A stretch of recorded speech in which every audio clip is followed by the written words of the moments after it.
Alrighty everyone, welcome back. It is now getting closer to the final episode of The Mandalorian Season 3. As a lot of fans around the world have been anticipating the Ahsoka Tano series, we also have a lot of other projects that are about to be announced at D23 later this year, by the way, by Jon, George, Dave, and even Bob Iger, a part of Disney.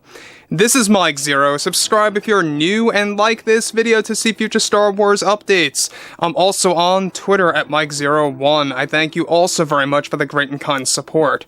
Now, one thing that Jon Favreau has been up to is really crafting The Mandalorian Season 4, Ahsoka Season 1 and 2 with Dave Filoni, as well as a handful of other Star Wars projects that have yet to be unveiled that will be by this fall. So basically, Disney's going to be unveiling a big second phase of Star Wars shows at this year's D23 event. At Celebration this year, by the way, they centered more so on the movies and only a couple of updates on Acolyte, Skeleton Crew, etc., etc.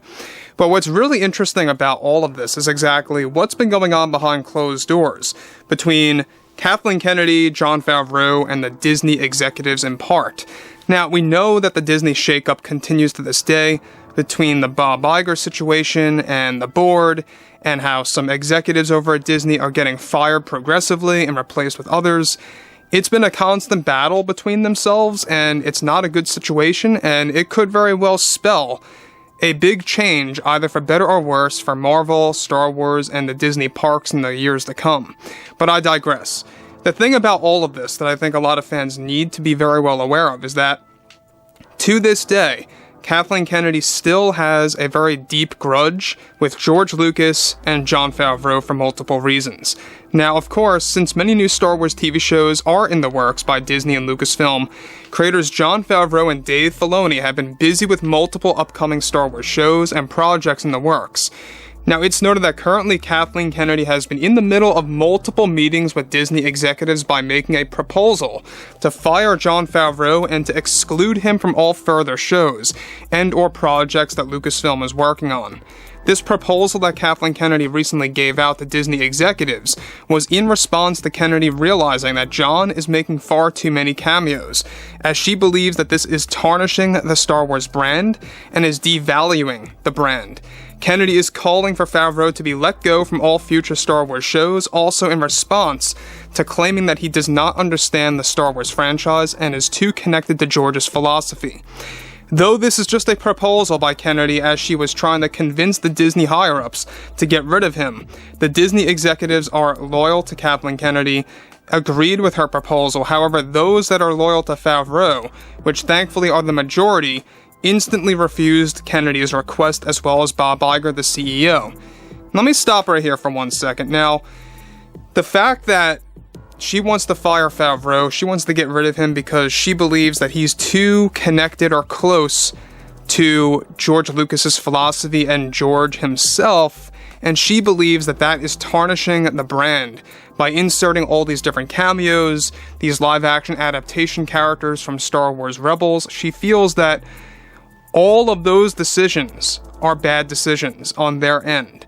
This is why Kathleen Kennedy is making things like the Acolyte and Skeleton Crew something that is going to be completely stripping everything away from George's vision and writing things on a blank canvas. That's basically her game plan. And when you look at a show like the Acolyte and Skeleton Crew, there was footage shown at Celebration. I will say I wasn't all that impressed. I'm just going to be 100% honest. The footage that was shown, I was just kind of like, it looks alright. Nothing too crazy. I mean, I know it's just a trailer, but it did not really pop for me. What did pop for me was Ahsoka. That trailer was supreme. It had that cinema quality to it, amazing music. It was well edited and shot. It felt like they were actually promoting a movie the way that they edited that trailer and the way that the cinema was made. So, the other thing about this that I think really kind of just puts the icing on the cake on everything related to Favreau and Filoni's attempt to really kind of rebrand Lucasfilm and Star Wars is the fact that they, yes, are focusing on cameos for a reason.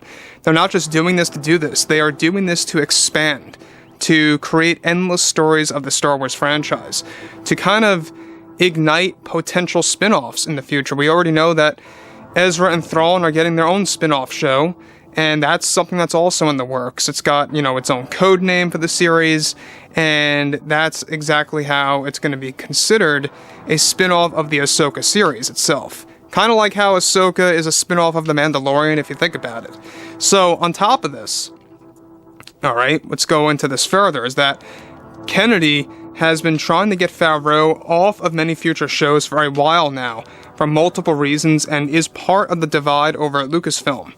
Kennedy did not like how John succeeded with casting Rosario Dawson as Ahsoka Tano from Mando Season 2, and that this is where it all started between the two. Disney to this day, however, enforced John and Kennedy to have a positive image, as if they get along well behind the scenes in order to keep the Lucasfilm image fresh to audience members and people paying for Disney+. This is something reportedly that Favreau really hates and is difficult to put up with during his time at Lucasfilm. That's another thing that I can totally understand from Favreau's point of view, having to put up with that by acting all, like he's okay with Kathleen Kennedy on screen behind the scenes, all the BTS stuff, behind the scenes reels, stuff like that where, he goes on stage too at Celebration, little things like that. Putting that image that he's all fine and okay with Kathleen Kennedy as if they're, best friends, that's an image that Disney is enforcing. And that's kind of like what they did with George and Kathleen Kennedy at one point. But George eventually just said, I'm done with this, I want nothing to do with that.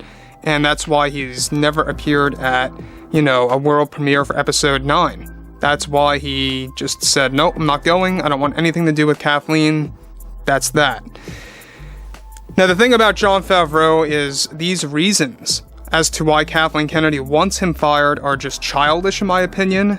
And the reason why I say childish is because she's a person who calls the fans childish for raising an opinion, raising concern about where specific stories of Star Wars are going, and it's stuff like that, So when you think about it this way, the fact that Favreau is just continuing to do his thing with Ahsoka, with Mando Season 4 now, which, by the way, the scripts are being revised for Season 4, in response to Season 3, so it could be, a possible delay in the release date based on that, who knows. It's still slated for holiday of 2024, but we could possibly not see this thing until February or March of 2025 if things keep up.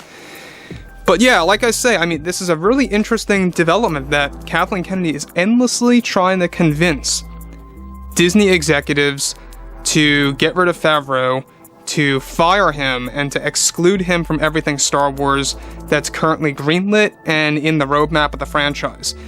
And that's just unfair, because, Favreau did a great job with Season 2, and sure, there's a lot of criticism over Season 3, and there's a lot of potential various reasons behind that. We'll cover that in a separate post, and there's a lot of developments behind that, and it's kind of surprising, actually. But anyways, yeah, I would like to hear what you all have to say about this in the comments below, what you all have to say about the whole John and Kennedy situation, and if you guys did enjoy the content for today, make sure to drop a thumbs up on this video to support the channel. I thank you all so very much for the kind support, and I'll catch you guys next time.